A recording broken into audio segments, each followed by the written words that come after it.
Yo, we are back once again. This is the Wu-Tang podcast. It is I, Singar Superior. The almighty AR is still on hiatus, but nonetheless, I have a really special, dope episode for you guys for this episode. I have Josh Gannet. Josh Gannet. He's a producer, musician, tour manager, and he is the engineer of the latest Wu-Tang album, Wu-Tang the Saga Continues. What's good? And what's of good? course, what's good, man? And of course, you are Redman's engineer. Yes, sir. Which I am sure is a very interesting and cool job. So I gotta ask you, what's going on with Muddy Waters? Muddy Waters 2 is in production, man. Well, first, thank you for having me on here and chopping it up. But yeah, Muddy Waters 2, man. Doc is working very hard. He is putting in that quality control on it. So, it's not the type of thing that, when you associate a name like Muddy Waters 2 to it, it's because he has a certain vision and sound in mind, and an artist of that caliber who takes as much care in the presentation of their work and making sure everything is flowing right, feeling right, got the right vibe, feels like it's putting out the right product. He's got a real good attention to detail for all that stuff. So it's a work in progress, but it's making great progress, and Doc's got some fire on deck, man. Doc's got fire on deck for the people.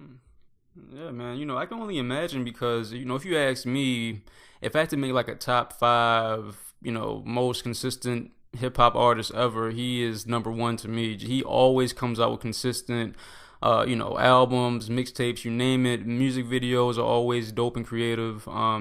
And the thing about Redman also, and I think sometimes I even forget about this, the fact that, he is also a producer and a DJ. And so, he's a dope producer. Absolutely.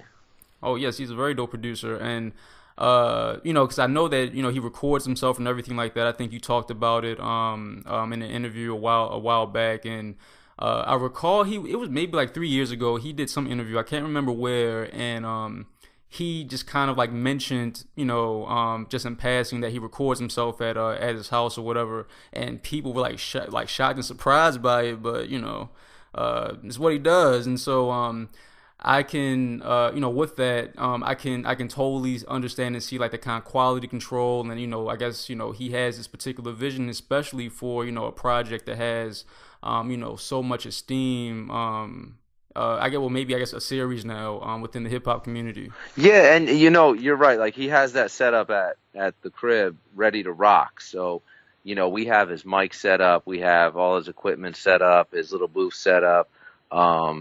Which is just like if you've seen on the Cribs Revisited episode, it's just a little cut under the stairs. And, it's just right over there, just in a spot that's easy and convenient that he can just run right from the board right into the booth. And he just needs to be ready to go, that when he's there and inspired and ready to rock, he wants to be able to rock, and you don't want to worry about having to mess around with losing that moment and losing that ability to just keep working if you want to work. And the more operational stuff that he learns and knows how to do, it gives him the ability to really get stuff real close before we ever have to take it to the next step. Like he does a lot of the work on his own to really make sure that, it's got that right feel. Or when we're working together, it'll be a lot of times that, we're trading off in that driver's seat, so to speak, where, I'll be there doing something on the song, working on some part of the record, and it'll make some other part be exposed that he catches, that he wants to adjust a little bit, but he has a particular thing in mind, so he just hop in the seat and just make the move right there. And he's just somebody who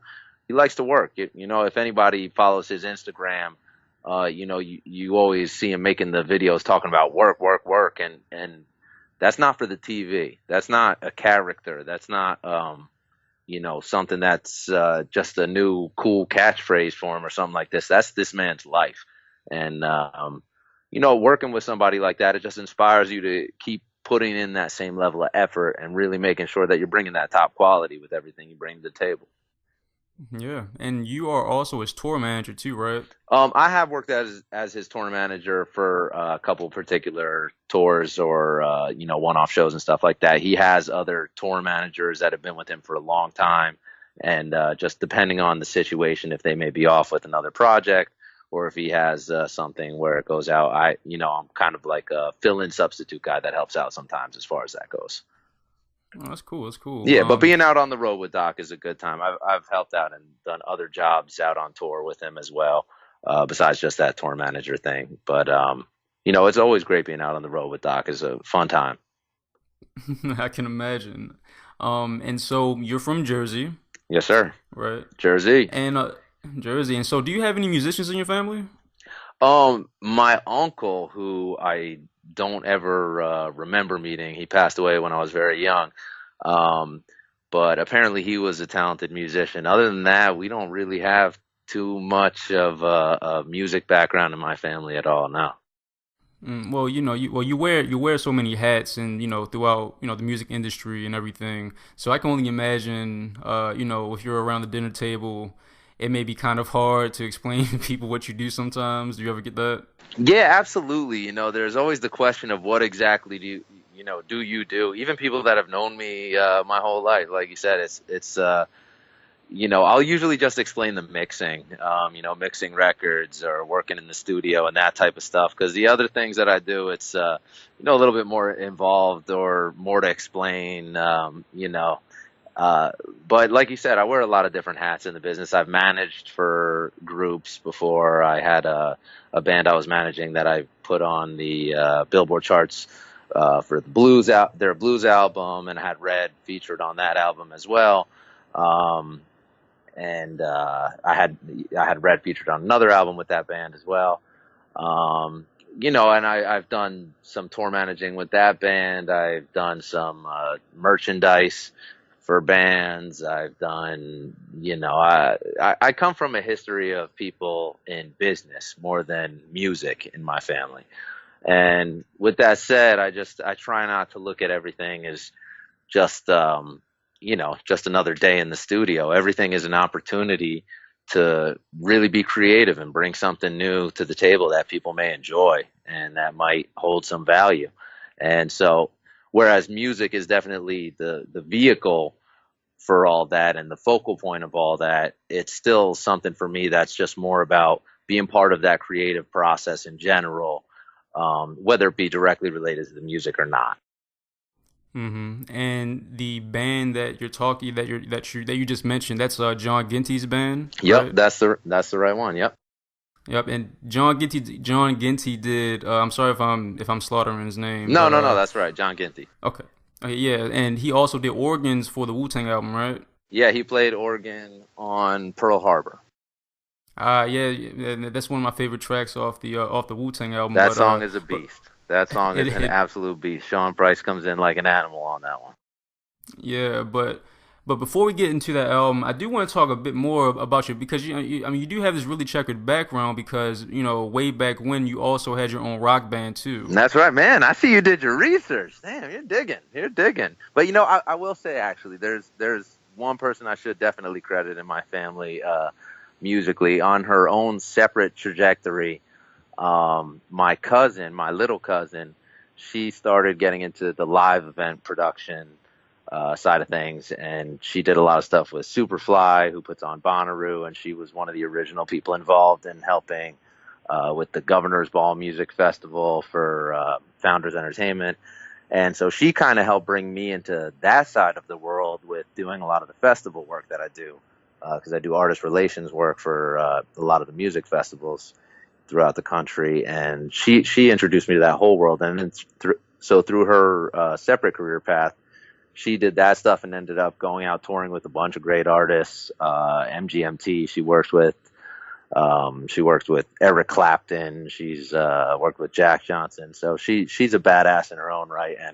And I always tell her that I'm lucky that I have a little cousin I get to look up to like her. Yeah, absolutely. So she's a badass in music too. But as far as directly, playing in music and stuff like that that would only be the uncle. So you have this rock band and everything, and you're taking it really seriously, or well, I mean, yeah. So you're taking it really seriously, and then you have another band that asks you to record them eventually. Yeah, well, actually, they had asked. It was a band called Potentially Dangerous. They're a little punk rock band. They had heard our album and they asked me to produce them. And at the time, I didn't really know exactly what a producer was supposed to be, but I just used my best guess of why they were hiring me. And at that point, I'd really only produced my own bands, or my own band and my own songs, and I wasn't doing any engineering at the time at all. So they just liked kind of the vibe that I was able to help get on the record with my band. So I just took it on as a challenge. Like, sure, I'll produce your album, and I brought them to the studio that I was most comfortable with, that I had worked at, where I had the best rapport with the engineer, that he could really kind of understand my ideas and help execute them in a way that I thought would be good to work with. And so I went into the studio with those guys and just acted as a producer, basically a paid opinion, and tried to help them sound a little less like a bunch of kids who were figuring out how to play their instruments, and a little bit more like a band. And through that process, it actually turned out to be a really, really dope record. And the kid Josh Chafee from Potentially Dangerous, he was actually the first person to ever bring me in as an outside person working on the production end of somebody else's album. And from there, it just gave me an opportunity to look over the shoulder of the engineer and kind of pick up some little tricks. And then, after something like that, the more opportunities you get like that, the more you earn your way back into a studio, the more you have a chance to learn how to do more shit. And so I was just in the studio a lot and picked up a lot of stuff from there, and the rest kind of started snowballing from that point. Yeah, that's cool. So, but like before that, you just kind of had it set that you were going to be in this rock band and just do that thing that thing for as long as you possibly could. I just knew I wanted to create, man. I knew I wanted to make music. I knew I wanted to do something that mattered to me, that felt like, something that felt like it was important, that could leave a mark of something that lasts longer than I will. Feel me? I wanted to be able to, I have three sisters, right? I wanted to be able to make my three sisters feel proud that they can pick up a CD and look inside and see their last name. Granted, it's not necessarily their last names anymore, but at the time we're young. So I wanted my sisters to be able to feel proud and see our name and our family name in those records and stuff like that. That's why you see that I don't use an alias when I work, like a lot of other people in the hip hop industry do. And it's because my goal was to just be creative, leave something that hopefully other people could enjoy and appreciate. And, that my sisters and my friends and the people that I gave a shit about in this life would be able to feel proud that, that, yeah, this is something that we helped inspire to happen. Man, that's what's up, man. Um, and so with doing this, because I think you were also like an assistant. Also, look, you're looking over the shoulders of different Oh yeah, I worked as an engineers, assistant many times. Absolutely. I worked as an assistant for several years, actually. and that's just pretty much anything they need to do that they need you to do. You just do it. Well, my assistant experience was a little different than most, because I guess by the time I took my first assistant job, I had already had a lot of studio experience as an engineer.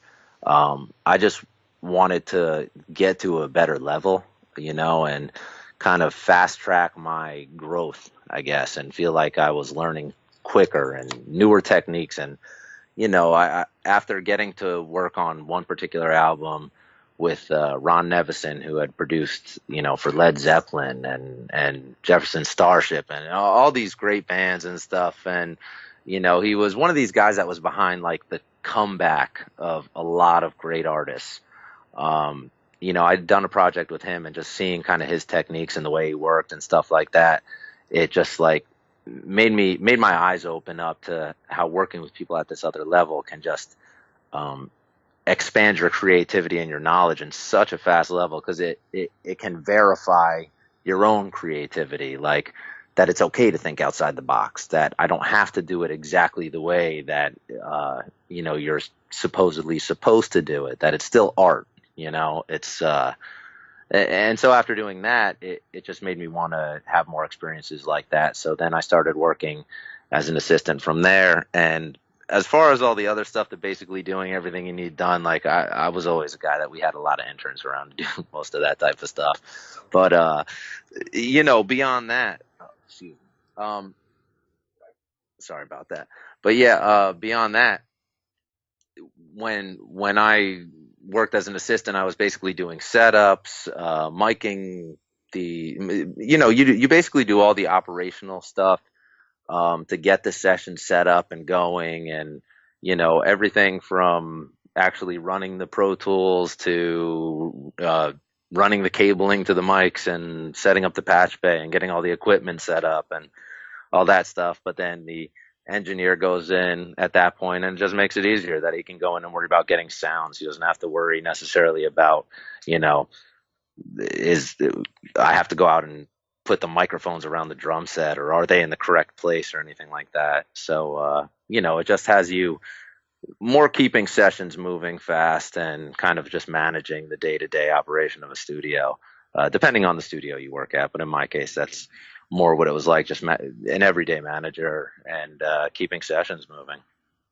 But then that gives you an opportunity to meet a lot of people and look over the shoulder of the engineer in a lot of sessions and learn new tricks, learn new techniques, shit that you didn't necessarily think of, or things that maybe you thought were too left field that you shouldn't try. And then you see other people are trying things that are even more wild, and it just, it helps you expand your own ability to dip into that creativity. Yeah, and you've at this point you've mixed, in pretty much every damn genre, rock, Americana, you name it, jazz, hip hop. And so with that, what's is there like what's different about mixing when it comes to mixing all those different kinds of genres? Well, every genre has its own, signatures that people are used to hearing, I guess, within that genre. But for me, I try really not to be too stuck to the genre, and more, like, I'm not worried about the radio play of a song generally. I'm really worried about helping catch that creativity that the artist was going for when they recorded it or when they wrote it, and just expand on that. So for me, it's more individual to the song. I like to play off the vibe that I get from, the overall project, the individual song, the artist, the way they're going to be performing it on stage. Like I try and take everything into consideration and just reach a certain vibe, and not get too stuck in genre. Where I do pay more attention to genre is on things like, there's just certain sonic qualities that you want to have more in place in, from genre to genre, like with hip hop records, especially anything with a boom bap. Like I'm worried about the drums. Like I want the drums to hit a certain way. If the drums don't hit, the rest of the record is not going to feel right. No matter how much time I spend on it, it will not feel right if those drums aren't hitting correctly, because there's certain way you're used to experiencing drums on a boom bap record, and they have to be that or better. And if they're not, then it's not going to feel right. I've done some reggaeton records in the past, and working in that genre, everything is the drum on that. And in that, it's even in the production of it, the drum pattern. There's certain synth sounds that you'll hear, or different instrumentation over top that you'll hear, or different types of percussive patterns that you'll hear that, are definitely going to vary genre to genre. But where possible, I try my best to just, not get too technical and just get into the vibe of a record and listen to it, and try my best not to overly dissect it, and remember to listen to it as a song when I'm sitting here dissecting it, And that's how you got introduced to what Mathematics was doing with this latest Wu-Tang album, just vibing with them on the tour bus, I believe. Yeah, that's how I got introduced to it initially. We were vibing on the tour bus, and me and Red had a studio set up in the back of the tour bus, and we, every night after the show, we would hop right into the studio pretty much and just work all night, and so mathematics started setting up in the front just on his laptop and banging out on some beats he was working on and putting together some some songs he had and letting us hear some stuff that he had been working on. And from there, it was like I had helped him out just touching up something he was working on. And the vibe of it was just real cool. It was just a really good vibe. And obviously, all these dudes, we're all cool from being out on the road and doing shows and hanging out with these dudes and everything. So when it came time for him to work on this project, he had hit me up and just seen would I be interested in helping out with it and everything. And, that's also how he got introduced to, like you mentioned, John Ginty, and Gary Foote as well on that album, on the same song, actually. He's actually Smokey Robinson's bass player, and that's somebody that I had help connect Math with as well when he just asked, hey, do you know any good bass players that I could use for anything? And so I mentioned this guy and linked them up, and so it ended up working out in that situation as well. And basically, Math just brought me the stuff to listen to and see could I help out on it and would I be interested in helping out, and it just blew me away right away. I like, even from what I had heard on the bus. What I heard on the bus was cool, and it was a good start to what he was going to do. But when I heard where he had taken everything and what he had done, it was, to me, it felt like it was a real dope project that I wanted to be a part of. And so I was happy to jump on it. Yeah, and I think that the what this album does best is that it does really set, like, it does have this, it has a particular vibe to it, which, of course, mathematics use of the ASR-10, which I'm sure a lot of you listeners are really acquainted with the ASR-10, especially with different Wu-Tang albums and RZA's production, which really kind of sets the tone, but also the just the general warmth of the album and the bass, and how the bass sounds throughout the entire album. So I believe you said, and I think every engineer kind of feels this way, that you prefer to work with analog. Um, so when it came to like the bass and everything like that, did you kind of still have like the same approach when you like got deeper into the project? Like you really wanted to make sure that the bass was right, the drums were right. Well, absolutely. So, Math had a really interesting way that this ended up coming together, partially because of just situationally with the scheduling and everything, but also with the creative process. Like you mentioned, he ran everything through the ASR-10. He had certain vibe he wanted. He had sent the songs to two separate engineers to help do stem mixes on them and just mix down some of the elements together. And each one of them had come back with certain elements that he really loved, that had brought out really cool aspects of the songs in different ways. So when he brought me the stuff, everything was stemmed out, and certain stems were the same. For example, all the drums in this in Jamie's stem would be the same as the drums in Phenomenal stems, as far as which elements were there. But sometimes it would be different. Sometimes it'd be like, this one has the kick, the snare, everything separate, and this one has, on the same song, all the drums blended together and the bass separate, or something like that. So we would go through and listen to which elements really, seemed like they were bringing the right vibe from all those stems. And then I went from there and I used them as my starting point. And then, I just adjusted everything from there. And you're right. I do prefer to be in an analog domain when possible, but the reality is a lot of the times, again, with with deadlines that come into play and schedules that come into play and just the ability to get in and out, sometimes it's just so much more practical to do things in the digital world. And this we actually ended up doing, as far as the final mixes that I did, they were entirely in the box.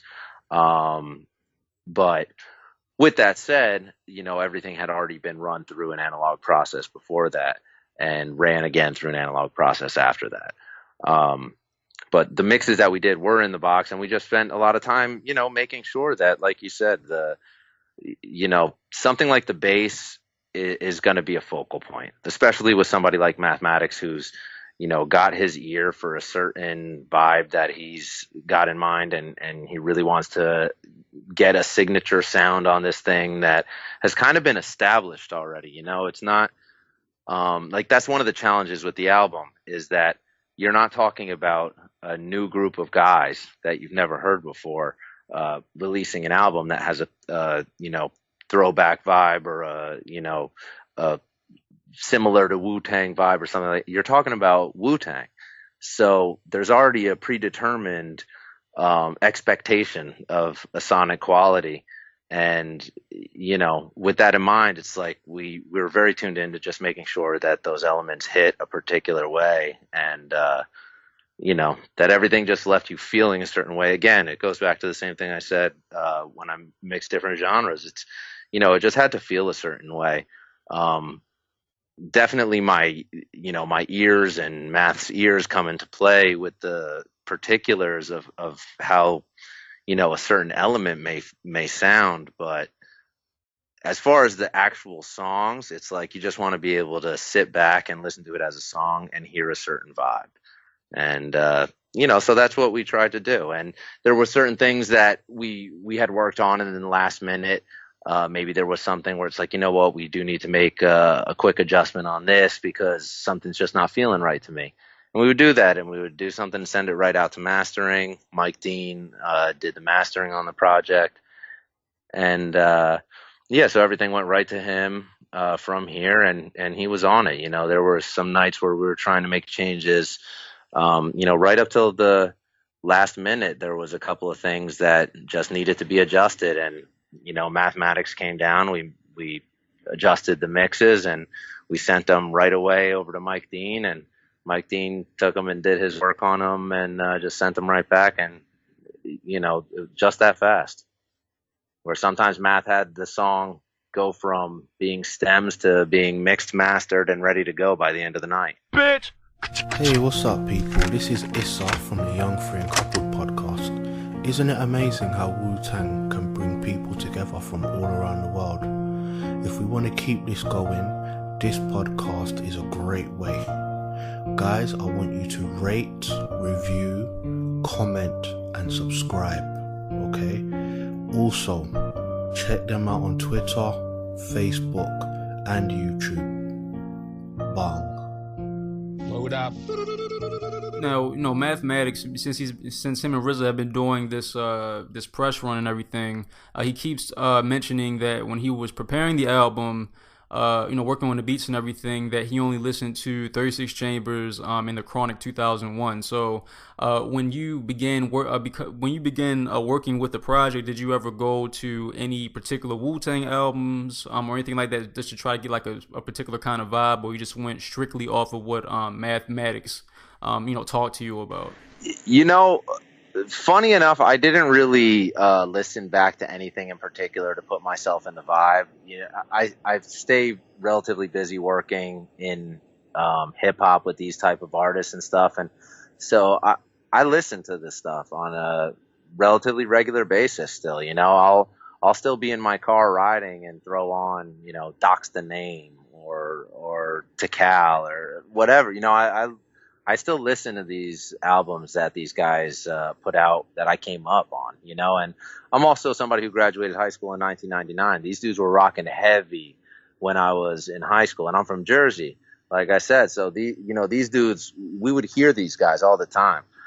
So for me, it wasn't so much about going back. And as far as, like I just went off the vibe that I felt like the songs dictated, really. I mean, the way people spit on them, the way Math produced them, they lent themselves to an area where I felt I just needed to follow the lead that was already there and highlight and accentuate the things that needed to be made bigger, better, but not really that I needed to worry about, creating the vibe. You feel me? So when it sounds like that and it's already got a vibe together, the only thing you got to remember is to follow the lead and make it better, and not try and polish it too much, not try and make everything sound like it was, you know, like if we tried to make this sound like a Drake album, it would have sounded stupid. You know, if we tried to do those types of mixes on it, it wouldn't have made sense with this production. You know, it had to sound authentic to the songs, to the artist, to the feeling that you want to have. Like, you want to be able to close your eyes and feel like you're in Staten Island with these dudes. And I think we were more concerned with that than, you know, anything else. And as far as the Chronic, and 36 Chambers references, like Matt and I had spoken about that as well. And, you know, I think that gets, taken to maybe a different context than it's meant. Like, I don't think Math was in any way trying to recreate 36 Chambers or recreate the Chronic 2000, as much as I think that when you listen to those two albums, you can really tell how they both do have a signature. Like, they really have a sound to them. They're, you know, they're flawless with their flaws. You know, any imperfection on the albums adds to how dope it is. You know what I mean? And so I think with that in mind, Math just knew that he wanted something that had that stamp of, you know, that clear, modern drum, maybe, where the Sonics are concerned, or a little bit more, not like a Drake drum, not like something you're going to hear on a new pop record drum, but something that still feels like Wu-Tang, but just a little bit more of a, you know, in a sonic space that it feels a little more forward in today. Oh yeah, yeah. No, I mean, no, yeah. I can most definitely see that. And you know what's funny is that I remember a while ago, Ghostface. He was talking about something. I think it was on a podcast, I believe. I can't remember when it was, but he was talking. You know, he was doing like a tour with I think Sheik when they did like the whole Wu Block project from some years back, Right. and he was talking about how, you know, when they perform together, you know, you put on like the Wu-Tang shit, you know, it doesn't slap as hard as, you know, like you know, Sheik's, you know, Locks Diddy shit Absolutely. does. And of course, and so and I just found that so interesting because I always kind of wondered if you know, if anyone ever thought about that. But you know, one thing about me that I do enjoy when a new Wu-Tang album comes out is how it's mixed, because each and every Wu album, they're mixed, you know, totally differently, and it just seems like it's based on what Riz is doing at the time and what he just has in mind when it comes to the production, you know, just from like, you know, just the outsiders you know, point of view. But I really think that the best like mixed album you know, of like the earlier, I guess, yeah, like in the, you know, at the start of the millennium is probably the W, just because like it's, I like how you just said like it's flawless with its flaws, Right. and just how like it has like like, you know, Ghostface's like vocals are distorting in some part, like it's just like the way that it just all Yeah, but comes it's together, cool like the though. kind of, Yeah, it's cool. It's yeah. like, it's all right. It's not doing it bad. I always use the reference of the song. You know, I think it's a song most people are familiar with. The song "Why Can't We Be Friends" by War, I believe. Um, but you know, the very beginning of that song, there's a clam on the piano, and I never heard anybody say that they don't like that song because the guy hits a funky piano chord right in the beginning of the fucking song. Like, you never noticed it. It never bothered you. You just know the hook. Why can't we be friends? You know, and it's because it's a dope song. And you know, back in those days when people were recording on tape and everything, and even with some of these hip hop albums, the classic hip hop albums, when people were recording on tape, there was certain stuff that you just didn't have the thought process to even bother to do. Like, you're working with tape. There wasn't a quest for perfection. There was a quest for art. And that's one of the things that's changed when we went into the digital realm of recording, is that, you know, we've saved so much time in the digital world. Like, if I want to put an effect on something, I can click a plugin and the effect is there. I don't have to worry about having my assistant patch in the effects, you know, do the send, do the return, get everything set the way I like it, go over, physically walk over, dial up the equipment, wait for the tape to rewind and play each time that I want to check my sound, you know, lay down the sound, all that. Like, we don't have to do all that. We can just hit a button and it's there. Now, what we've done though is we replaced all those seconds we saved with this quest for an unnatural perfection in a lot of the modern music. So that's where you hear a lot of these things that are so polished and clean, and it works great for certain types of records.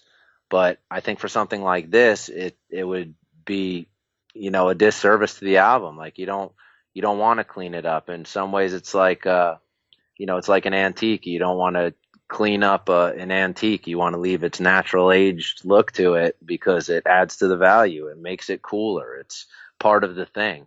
And, I think that's what we kept in mind with this as well. It's just that each album has to have its unique place and its unique sound for the time, but it still has to feel authentic to the artist. And, nobody wants to have a song out that doesn't sound like them, And so where I have the ability to control any of that type of stuff, I just try and bear in mind that, like, how did I want to hear this stuff back then with the modern knowledge of where things are now? What would I do to kind of marry the two?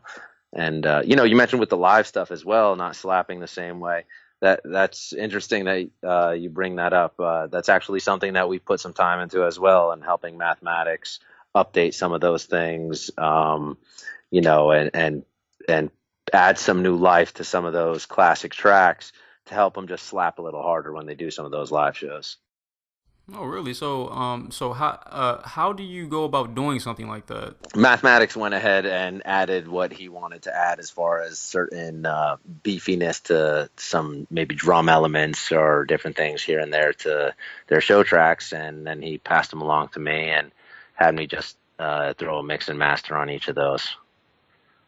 So just to give him something, so now when they do the live show, hopefully when they, from their perspective on the stage, when they're trying to perform, they'll be able to just feel the music different.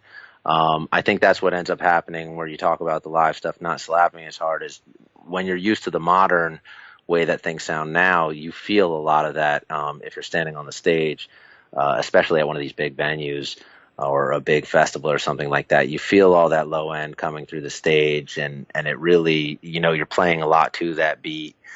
And I think when they get used to hearing it that way, and then hear some of the other stuff from the past, maybe that's where you really notice the difference, is just from their performance perspective. I'm sure that hearing more low end would inspire somebody to, ride that beat a different way or move a little different, just to feeling the moment more, I guess. The same reason you have big speakers out there for the live show for the crowd, I think it still helps for the artist as well, That's dope. I mean, yeah. I mean, you never really think about stuff like that. I mean, I really hadn't as much, but I thought, I started thinking more deeply about, live stuff and how it changes over time. Especially from, when it comes to hip hop, from the '90s, and then you have trap, which is, just crazy with the 808s and just how it sounds live. Right. Yeah. And if you ever been to a show where you've seen an artist on stage that wasn't happy with the sound on stage, you can see right away how much it affects the performance and affects everything. So anything you're doing to make the artist feel more comfortable on the stage really is the point of all of it. You just want these guys to be able, kind of the same as the assistant engineer job. The point of the assistant is to make it that the engineer can walk in and just do his job, man, and make the fucking record. And anything you can do to help the artist feel like they can just hit that stage and do their fucking job, and they don't have to worry about thinking about shit that they shouldn't have to worry about. How's it going to sound? How's the stage going to be set up? Is there going to be waters or towels? It's the same thing, like everything is going to be done that can help make somebody more comfortable. Because at the end of the day, that's going to help make it easier for them to do their job at a high level and go out there and kill it for the people that work their ass off all week to afford a ticket to come hang out and see a show. And at the end of the day, those people don't care about how it sounded on stage or anything like that. They work their ass off and they want to see a good show. And these artists who have longevity, they understand that well enough to make sure that they're doing everything they can to give these guys,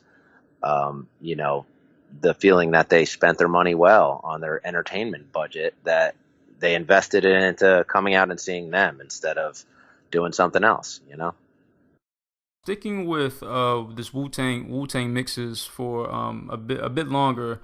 I'm interested to know, your approach to mixing down the different vocals, since there were, people from all walks of life and different voice textures all throughout the album. So, was there a particular way that you approached that? Well, obviously there was, but how did you approach it, I should say? Well, I guess I have a little bit of the cheating ability of having the heads up of having worked with Meth enough times that, Meth's voice is so distinct, man.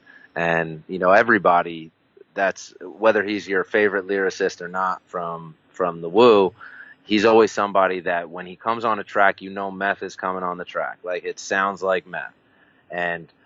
But his tone of his voice is actually difficult to get to sit right on a track compared to some other people's, just because the way he spits, the tone he has. But having worked with him enough, I know how he likes his voice to sound. I know how, he prefers it to sit in the mix from his live stage to the songs that we've worked on together. That, I kind of based a lot of it around that, making sure, and especially with the amount of Redman that's featured on the album as well, I have a ton of experience with how Red likes his stuff to sit. And so I kind of used those two as the basis and went from there and tried to, everybody has their unique thing. I just tried not to go too hard into making everybody sound the same, and just, some people needed more EQing or compression or, adjustments than others to make it fit in the flow of the context of the song. But, I really I'd probably say that I based most of it around, the first couple songs that I worked on had heavy Method Man appearances, and I think one of the early ones I worked on, actually one of the earliest songs I worked on was that, if not the first song, was the Pearl Harbor song with Sean Price. So from there, it was, just kind of going off of the vibe of the openness of the organ with like the way RZA has his odd flow on the song, and Sean P coming in as hard as he does. I just kind of tried to make Sean P sound like a bully when we started that one, and then go from there. And then with everything else, it was like I kind of built off that Method Man vibe of, okay, well, here's where Meth needs to sit. Here's what's going to feel good for Doc when we play the stuff back for him. And, mathematics is comfortable with my judgment in between point A to point B on that stuff.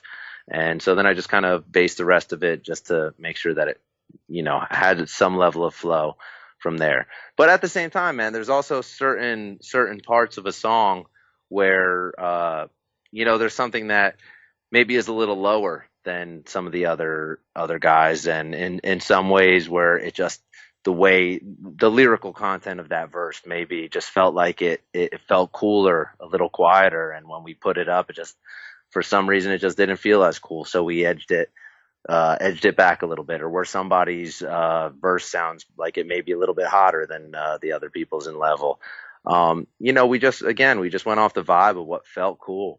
And part of that also comes down to, like I mentioned, with people's schedules and stuff and deadlines. A lot of it was when we had to do this stuff, we really had to hit action and go. And, we worked very, very hard, but very quickly on this stuff.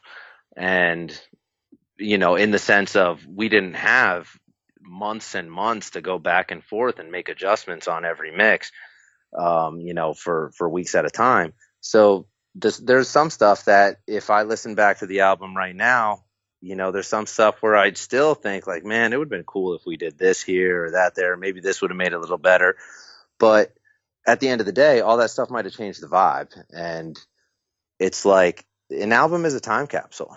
You can always go back and you can always look at something of what you could have done different. Like, it's a painting. It's, it's not a reprint of a photograph. It's a painting. It's an original. And when you're thinking of it like that, then it, I guess, opens up the ability to just let the artist sound how it feels cool. You know what I mean? Because then it's like, this is just a time capsule of what feels cool right now for this group in this moment with these songs. And so I just tried to fit it into that mode, I guess. Now you mentioned working with Ron Nevison earlier about some of the advice he gave you, and I was going to ask you this question. When it comes to being creative as a producer and as an engineer, and so within the context of the saga continues, was there anything like just kind of out of the box that you did in general when it came to this album, like with a particular song or something like that? Well, there's actually a few things that we did. Even the way that we recorded the Hammond B3, for example, on Pearl Harbor. That's the organ on Pearl Harbor. Like that's done with live mics, live studio, live instrumentation, in a big room that has a lot of natural reverb on it. It has a spring reverb in the actual organ itself.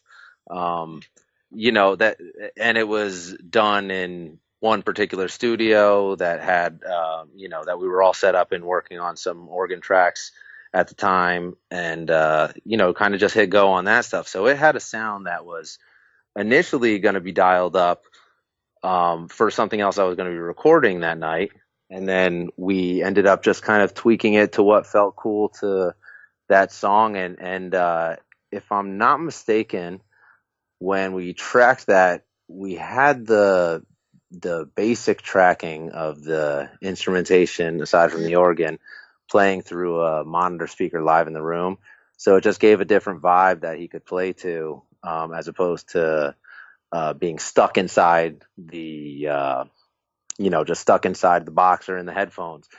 And so when we went from there, we took that back, and I always kind of hear his organ in particular treated in ways that make a lot of sense for his albums, when we've worked on stuff together in the studio. And he does a lot of stuff for other artists as well, where it's always able to be kind of fit into the style of the artist. So I guess just the processing of that, taking it from something that we were using so drastically different earlier in the day for a blues-based album, and some country type stuff, and then taking that sound and just twisting it into something that made sense, with this gritty, dirty Wu-Tang vibe song, and Sean P coming in talking about, have you ever been face fucked by a 4-5? It's like it, so just like, as far as a specific treatment and everything like that to any individual element, I can't recall a particular thing as far as the, what I would have done seeming so outside of the box. But like, that's the type of stuff that,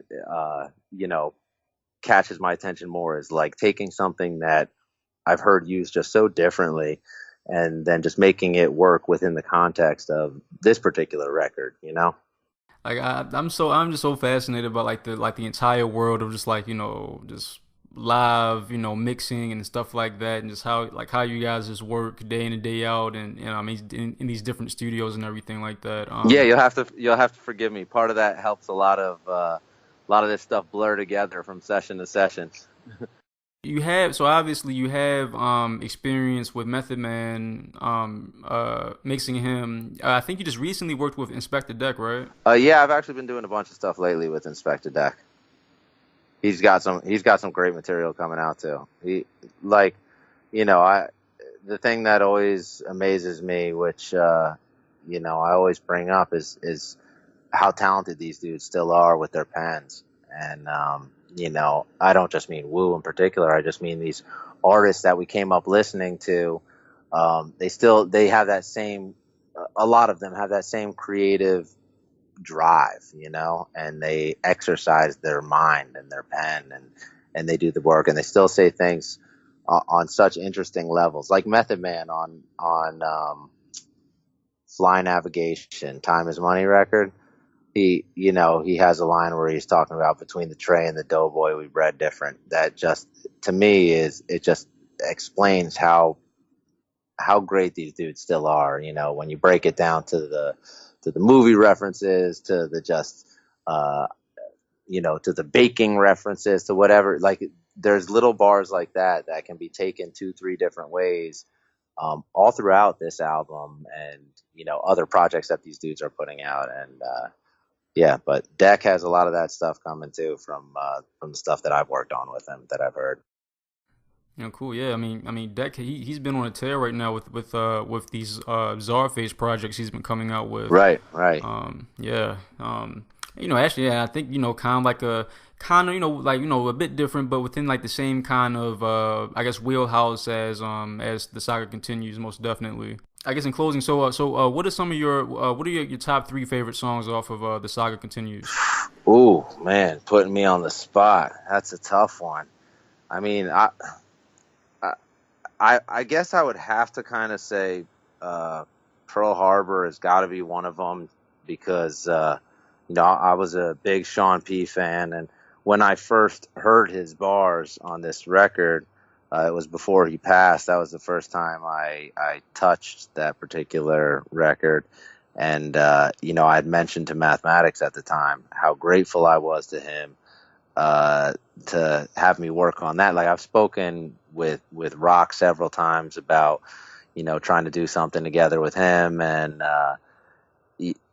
but I'd never worked on a Sean P song. I'd met him when he was alive, but I'd never worked on a Sean P song. So when he brought that one to me the first time, it just meant a lot to be able to work on a Sean P song. And then when he had passed since then, and hearing it now, it's just, that one definitely I'm a big fan of. And musically, I'm a fan of it as well. The People Say record, I love it. I know it's the single, so maybe it's a little too obvious, but I love that record. Shit, my third one. That's a tough one, bro. That's a tough one to say. I mean, I really like the Time is Money record. I love Meph's bars on that. I also really like Lesson Learned, the record with Deck and Doc on it. I like the way they spit on that. Yeah, I would probably say Lesson Learned, Pearl Harbor, and maybe People Say. But that's right now while I'm talking to you. If you ask me that same question in an hour, I might tell you 3 totally different songs. Mm-hmm. Well, yeah, I mean, we're kind of close. Yeah, like G'd Up. I mean, G'd Up is a killer joint too to me. I mean, but yeah. Yeah, for me, like at Pearl Harbor, Lesson Learned, and My Only One. I love that beat.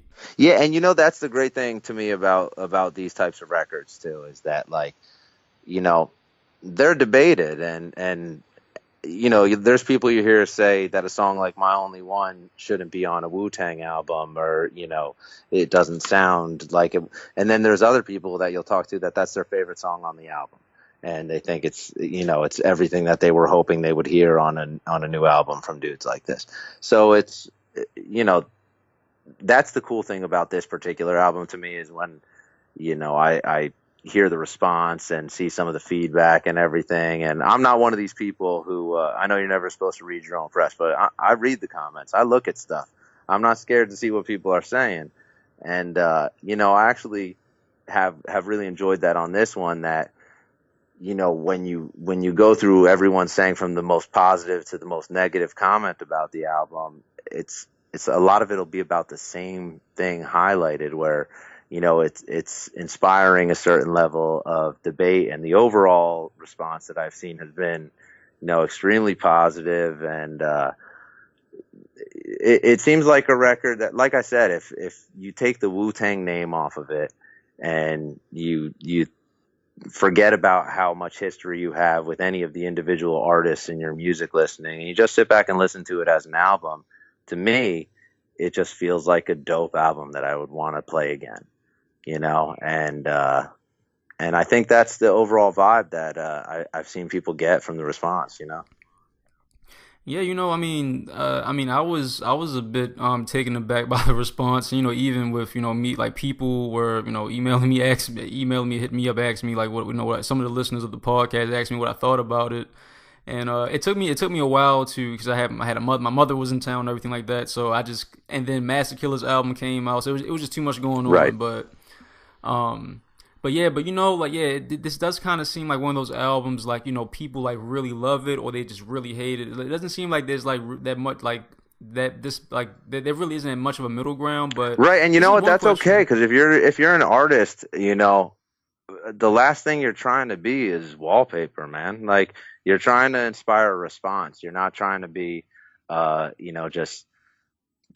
just cool water. You know what I mean? Like it's okay to love it. It's okay to hate it, and but to hear it and not not feel anything to me is much much more difficult for an artist, to think of something like that. Like they just want to create something that feels dope to them. And if it feels that dope, it's usually going to be thought provoking or inspire some sort of feeling from the people who hear it. Yeah, and when I was reading some reviews about it, and it seems to me the ones who like really who tend to really hate the album, they always bring up Once Upon a Time in Shaolin. Hmm. And so, do you think that the weird mystery and legacy that the secret album has kind of hinders certain things when it comes to how people view this album at I all? think it helps and hurts. I think there are some people who are, like you said, they're going to view it in a certain negative light because of that. There's other people that are just going to be more interested to hear what's new coming out from these guys since they weren't allowed to hear the last one. Um, there's certain people that are just going to be more aware of things happening with them because, this dude is out here getting himself in the press and trying to auction the album and talking about Hillary Clinton's hair and all this and getting himself thrown like and stuff like that. Being associated with that guy is gonna also add a certain amount of press and let people be aware of it. So it's like, is it a bad thing? I mean, I don't know. Is it hindering the way people see it? Like, I think it's affecting the way they see it and changing the way they see it. But to say it's a hindrance, I don't know. I think there's, a certain level, like I said, of positivity that at least there's people, even if it's for, as much of a reason that shouldn't be associated with them. Like this kid was putting up the last album for eBay, right when these guys have an album coming out, and then gets himself thrown in jail. It's like, something like that happening adds just somehow these guys are now connected, that it adds an awareness to people that Wu-Tang does have a new album coming out, which is I guess just an odd side effect of somebody getting himself thrown in jail. Yeah. When was the do you remember the first time you listened to Wu-Tang? The first time I listened to Wu-Tang would probably be it would be one of two. One of two. I'm not sure which one was first, but it would either be with my one of my cousins, KK, who was a big hip hop head, and he was a record collector, and he always would, he would always put me on to whatever new music he was listening to. Um, but yeah, I mean, well, the first time I heard them, actually, no, the first time I heard them, I was younger at that point. So it was probably just at one of my friends' houses. There was a couple friends who I would hang with that were just real heavy into music, and most of the people with older brothers and sisters would get us into whatever they were listening to, the high school kids, and then yeah, because you got to understand when these guys came out, I was still pretty young. These guys were big celebrities by the time I ever worked with them already. I didn't make the come up with them. But yeah, I was young, man. I was in middle school or some shit. Josh, this has been a treat, like to really like just get like the story behind the background, the album, and just how you mixed it and how you helped bring this help bring forth this vibe that this album certainly does carry. Hey, thanks, man. Well, thank you for having me, and I hope your listeners are fucking with the album and enjoying what they heard, and if not, well, then I don't know why the fuck you're listening to the Wu-Tang podcast. Yes, that's very true. Well, where can people find you? I'm everywhere at Josh Gannet. Just one word, Josh Gannet, Gannet. Cool, and this has been another edition of the Wu-Tang Podcast. You can find us at Wu-Tang Podcast on Twitter, Wu-Tang Podcast on Instagram. Hit me up at WuTangPodcast@gmail.com if you have some comments, suggestions, whatever like that, or SingGodSuperior.com. SingGodSuperior@gmail.com, or whatever like that. And I really hope you guys enjoyed this. Keep listening to the Wu-Tang the Saga Continues, and we are out. Peace. Peace.